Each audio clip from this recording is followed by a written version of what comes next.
Hello friends, કેમ છો? જય શ્રી કૃષ્ણ, જય અંબે. જો આજે હું આ કિનોવાની ખીચડી બનાવું છું. તો કિનોવાની ખીચડીમાં મેં અડધો કપ કિનોવા લીધા છે અને અડધો કપ મગની દાળ, મોગર અને તુવેરની કોરી દાળ લીધી છે. એમ થઈને મેં આ 1 કપ જેટલું લઈ લીધું છે. હવે એને ધોઈ અને હું ચડાવવા મૂકી દઉં. પણ ત્યાં સુધી આપણે બધું વેજીટેબલ્સ અમારી ભેગું કરી લઈએ. જો ફ્રેન્ડ્સ, આપણે આ ખીચડી કિનોવાની બનાવવા મૂકી દીધી. તેમાં 1 ચમચી ઘી નાખી દઈશું. આ ખીચડી ડાયટમાં ઉપયોગમાં આવે છે. ડાયટવાળાને એકલી ખીચડી ખાય તો પેટ ભરાઈ જાય છે. આ કિનોવામાં ફૂલ પ્રોટીન મળે છે. એટલા માટે આજે મને એમ થઈ ગયું કે કિનોવાની ખીચડી બનાવું. મેં ખાધી, મને સરસ લાગી. તો મને એમ થયું કે હું વિડીયો ઉતારું તો મારા વ્યુઅર્સ પણ બધા જોવે અને બનાવે. જો વેજીટેબલ ખીચડી બનાવવાની, એટલે બધા વેજીટેબલ પણ આપણા શરીરમાં જાય અને આમાંથી ફૂલ પ્રોટીન મળે. એટલે આપણા માટે, શરીર માટે ખૂબ સારી છે આ ખીચડી.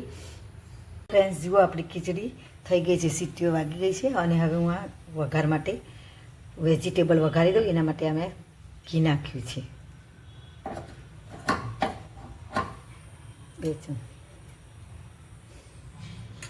2 ચમચી ઘી નાખ્યું છે.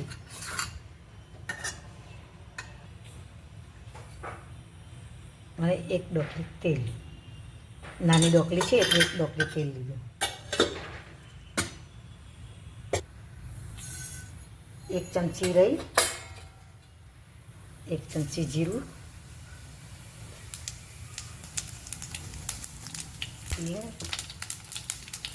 હવે તેમાં નાખીએ ડુંગળી.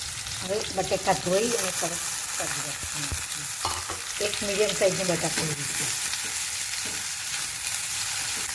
બધું મેં ઊભું સમારી છે. મને આ રીતનું ગમે છે એટલે મેં ઊભું સમારી. તમે ઝીણું ઝીણું પણ સમારી શકો. આદુ, કોથમીર, મરચાંની પેસ્ટ નાખી.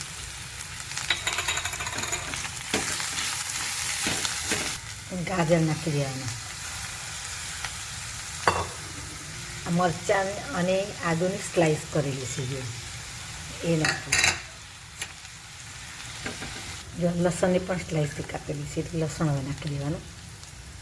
હવે આપણે આ ટામેટાં નાખી દઈએ. 2 મીડિયમ સાઈઝના સમાર્યા છે એટલે શાકભાજી ફૂલ થઈ જાય આપણું. હવે આપણે વેજીટેબલ ચડી ગયા છે. હવે એના બાદમાં આપણે બધા મસાલા કરી દઈએ. તો મીઠું નાખીને,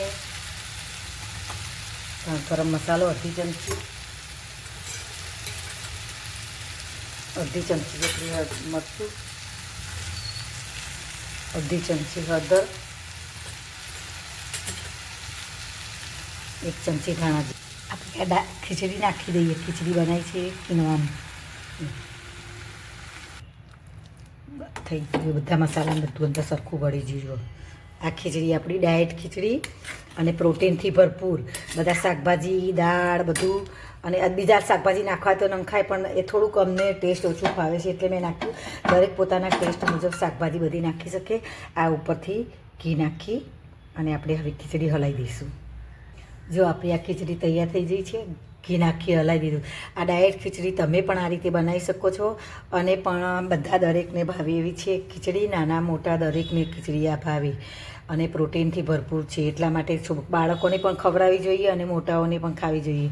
અને જેને ડાયટ કરવું હોય તેને આ ખીચડી બહુ જ ખૂબ બેસ્ટ છે. તમે પણ બનાવજો અને મારી ચેનલને લાઈક, સબસ્ક્રાઈબ કરજો. Thank you. આભાર.